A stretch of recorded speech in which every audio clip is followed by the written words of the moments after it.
పితా పుత్ర పవిత్ర ఆత్మనామమున ఆమేన్. ప్రియ స్నేహితులారా, మీ అందరికీ దేవుని యొక్క ఆశీస్సులను తెలియజేస్తూ ఈనాడు తల్లి శ్రీ సభ మరియు మాత మోక్షారోపణ పండుగ మహోత్సవాన్ని జరుపుకుంటూ ఉంది. ఆగస్టు 15వ తారీఖు గురువారం.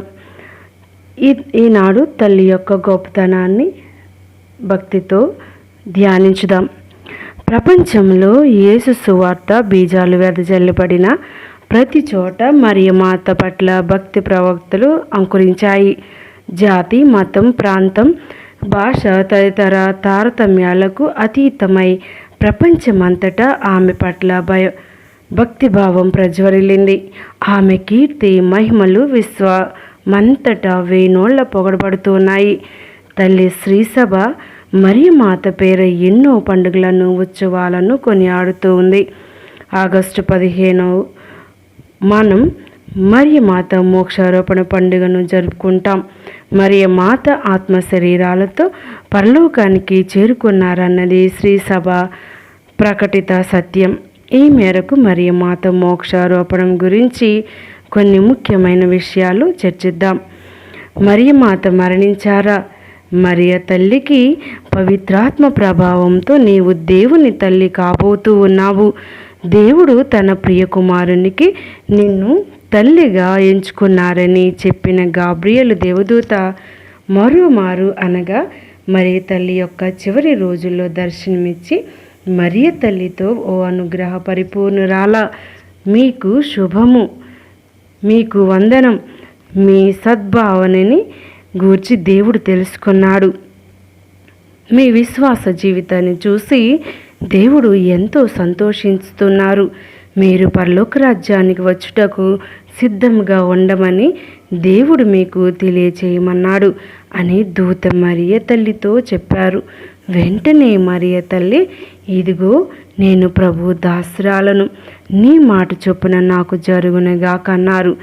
సాక్షాత్తు ఆ దేవదేవుడు తన ప్రియ కుమారునికి నన్ను తల్లిగా ఎన్నుకున్నారు. అలాగే ఈరోజు తన చిత్తానుసారంగా ఆ పరలోక సామ్రాజ్యానికి నన్ను ఆహ్వానిస్తున్నారని మరియ తల్లి సంతోషపడ్డారు. అప్పటి నుండి మరియ తల్లి తన అంత్య దినమున సమీపించిందని గ్రహించింది. వివిధ ప్రాంతాల్లో సువార్త సేవలో నిమగ్నమైన అపోస్తులకు వార్తను పంపి పిలిపించారు. అపోస్తలు బంధువులు ఆ తల్లి చెంతకు చేరుకున్నారు. యూదుల సంప్రదాయం ప్రకారం శ్రీ సభ నాయకుడైన పునీత పేతురు గారి ఆధ్వర్యంలో ప్రత్యేక ప్రార్థనలు జరిపారు. మరియ తల్లి తన ప్రియ కుమారుని కీర్తిస్తూ క్రీస్తు దివ్య శరీర రక్తాలను స్వీకరించి క్రీస్తు మరణించిన గడియల్లోనే ఆ తల్లి తన తుది శ్వాసను విడిచారు. ఆ విధంగా పరమపదించిన మరియ మాతను సాంప్రదాయం ప్రకారం సుగంధ తైలముతో సిద్ధపరిచి భూస్థాపితం చేశారు. మరో శ్రీ సభ కథనం ప్రకారం క్రీస్తు శ్రమలలో భాగం పంచుకున్న మరియ తల్లి తన ప్రియ కుమారుని మరణంలో సైతం భాగం పంచుకున్నారు. మరియ తల్లి మరణం మనుషులకు సంభవించే మరణం వంటిది కాదు. ఆమెది ధన్య మరణం. దైవ చిత్తం యెరూషలేములో సియోను పర్వతం మీద ది చర్చ్ ఆఫ్ డోర్మిషన్ ఉంది. మరియ తల్లి తన చివరి రోజులు అక్కడే గడిపారని, అక్కడే పరమపదించారని ఒక సాంప్రదాయం తెలుపుచున్నది. అక్కడ మరియ తల్లిని నిద్రిస్తున్నట్లుగా ఉండే స్వరూపాన్ని మనం చూడవచ్చు.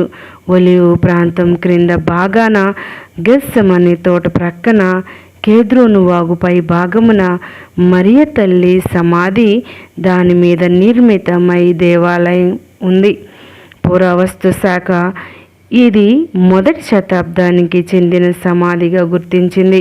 శ్రీ సభలో ఎందరో పునీతుల అవశేషాలు, నేటికి చెక్కు చెదరని దివ్య దేహాలు మనకు దర్శనమిస్తాయి. కానీ మరియ తల్లికి సంబంధించిన అవశేషాలు మనకు ఎక్కడా కనిపించవు. ఎందుకంటే ఆ తల్లి ఆత్మ శరీరాలతో మోక్షానికి కొనిపోబడ్డారు కాబట్టి.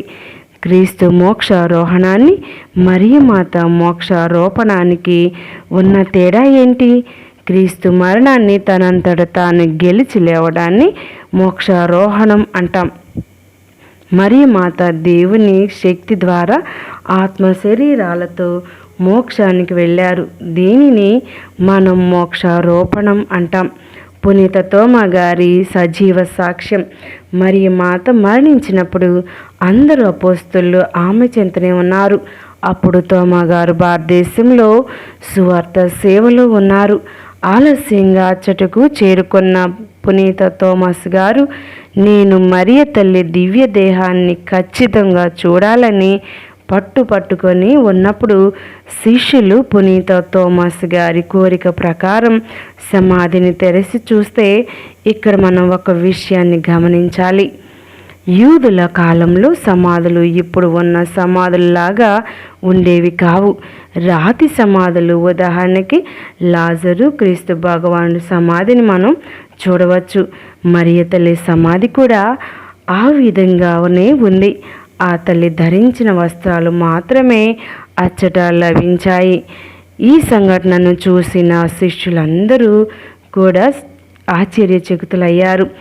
ఇదిగో తోమా, నేను మోక్షారోపణం చెందాను, పరలోకానికి చేరుకున్నానని రుజువు చేయటానికి మరియ తల్లి తన నడుమునకు కట్టుకున్న తాడును పరలోకం నుండి జాడ విడిచారు. మరియ తల్లి వస్త్రాలంకరణ మనం చూసినట్లయితే, ఉదాహరణకి ఆ తల్లి స్వరూపాలను, కొన్ని చిత్రపటాలను మనం చూసినట్లయితే తల్లి నడుముకి ఒక తాడు ఉంటుంది. అది ఆ కాలం నాటి వస్త్రధారణ. మరియ తల్లి జాడ విడిచిన ఆ తాడును పునీత తోమస్ గారు మరియ తల్లి మోక్షారోపణం చెందారనడానికి గుర్తుగా స్వీకరించారు. ఆనాటి విశ్వాసులందరూ మరియ తల్లి మోక్షారోపణం చెందారు అన్న సత్యానికి ఈ సంఘటన ద్వారా విశ్వసించారు. మరి ఒక అంశం, ఆ తల్లి దర్శనాలే ఒక గొప్ప సాక్ష్యం. మరియా మాత వేరువేరు కాలాల్లో వేరువేరు ప్రాంతాల్లో దర్శనమిస్తూ సందేశాలు ఇవ్వటం ఆమె మోక్షంలో సజీవంగా ఉన్నారని రుజువగుచున్నది. 16వ శతాబ్దంలో మనకు బాగా దగ్గరలో ఉన్న తమిళనాడు రాష్ట్రంలోని వెలంగిని గ్రామంలో, 19వ శతాబ్దంలో ఫ్రాన్స్ దేశంలో లూర్దు నగరంలోను, 20వ శతాబ్దంలో పోర్చుగల్ దేశం ఫాతిమా నగరంలో ఇలా అనేక మార్లు ప్రత్యక్షమయ్యారు. మరియ తల్లి మోక్షారోపణం దేవుని ఉద్దేశం. ఓ మృత్యువా, నీ విజయం ఎక్కడా? ఓ మృత్యువా, బాధ కలిగింపగల నీ శక్తి ఎక్కడా?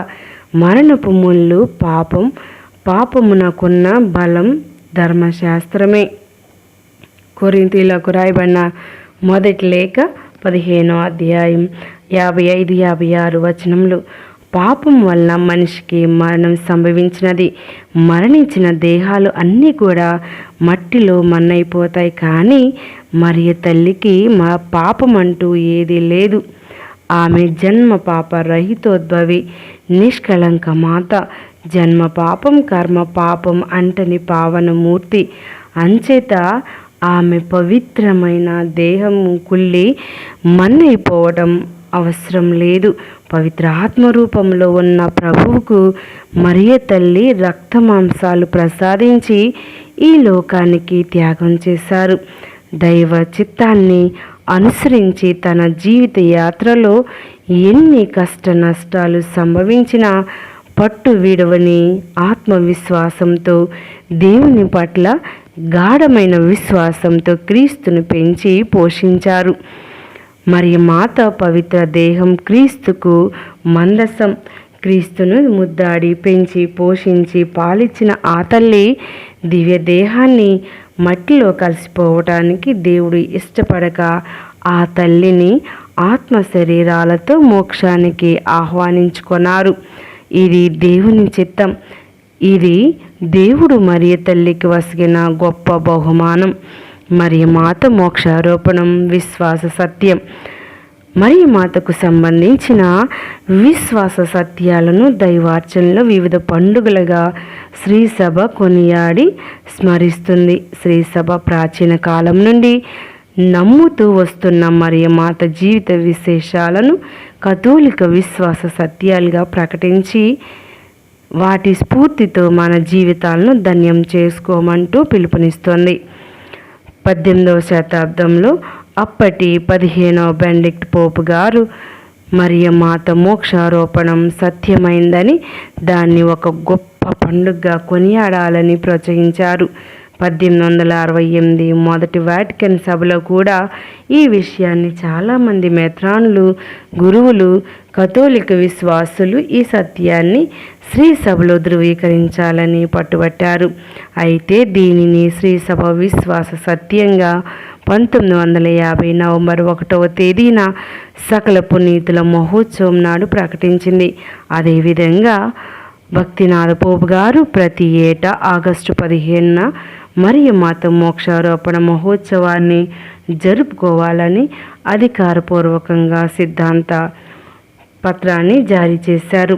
ఈ పండుగ నాడు మరియ తల్లి మనందరినీ పరిశుద్ధ జీవితాన్ని జీవించి క్రీస్తు బాటలో అడుగులు వేస్తూ పరలోకానికి చేరుకోవాలని కోరుతూ ఉన్నారు. ఆ తల్లి వలె మనం కూడా దేవుని చిత్తానికి లోబడి జీవితాన్ని జీవిద్దాం, పరలోక బహుమానాన్ని పొందుకుందాం. అందరికీ పండుగ శుభాకాంక్షలు తెలియజేస్తూ మరియ తల్లి యొక్క దీవెనలు మనపై నిండుగా మెండుగా ఉండాలని, పరలోక యాత్రికులుగా జీవిస్తున్న మనకు తల్లి యొక్క దీవెనలు కురిపించమని ఈరోజు భక్తి శ్రద్ధలతో తల్లిని వేడుకుందాం. పిత పుత్ర పవిత్ర ఆత్మనామమున ఆమేన్.